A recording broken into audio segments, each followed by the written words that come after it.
अवधूत चिंतन श्री गुरुदेव दत्त श्री स्वामी समर्थ महाराज की जय. श्री स्वामी समर्थ.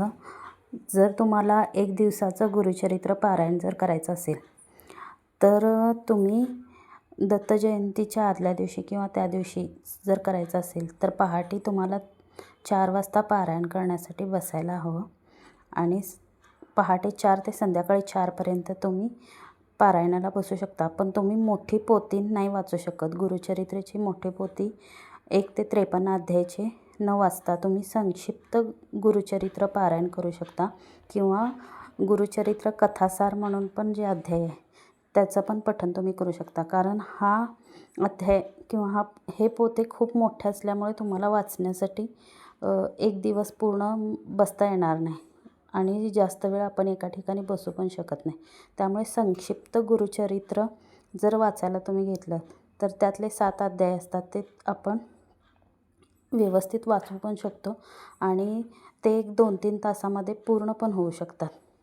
जसं आपल्याला हे मोठी पोथी वाचल्यानंतर जे मिळणार पुण्य तेच आपल्याला संक्षिप्त गुरुचरित्र वाचलेल्याचं पण पुण्य मिळणार आहे. तुम्ही शुचिर्भूत होऊन सकाळी पहाटे लवकर उठून दत्त महाराजांचं फोटोचं पूजा करून तुम्ही नारळ पूजून अध्याय वाचायला सुरू करू शकता आणि संकल्प करायचाच. संकल्प केल्याशिवाय एक दिवसाचं पारायणसुद्धा करू शकत नाही. त्यामुळे संकल्प करूनच तुम्ही बसायचं आणि त्या दिवशी एकच दिवस असल्यामुळं आपण पूर्ण एक दिवस उपवास करू शकतो.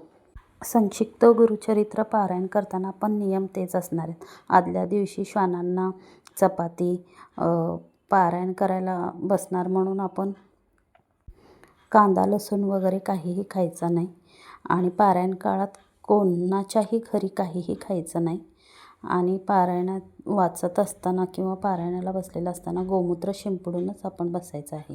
जर तुम्हाला माहिती आवडली असेल तर व्हिडिओला लाईक करा, चॅनल सबस्क्राईब करा. श्री स्वामी समर्थ.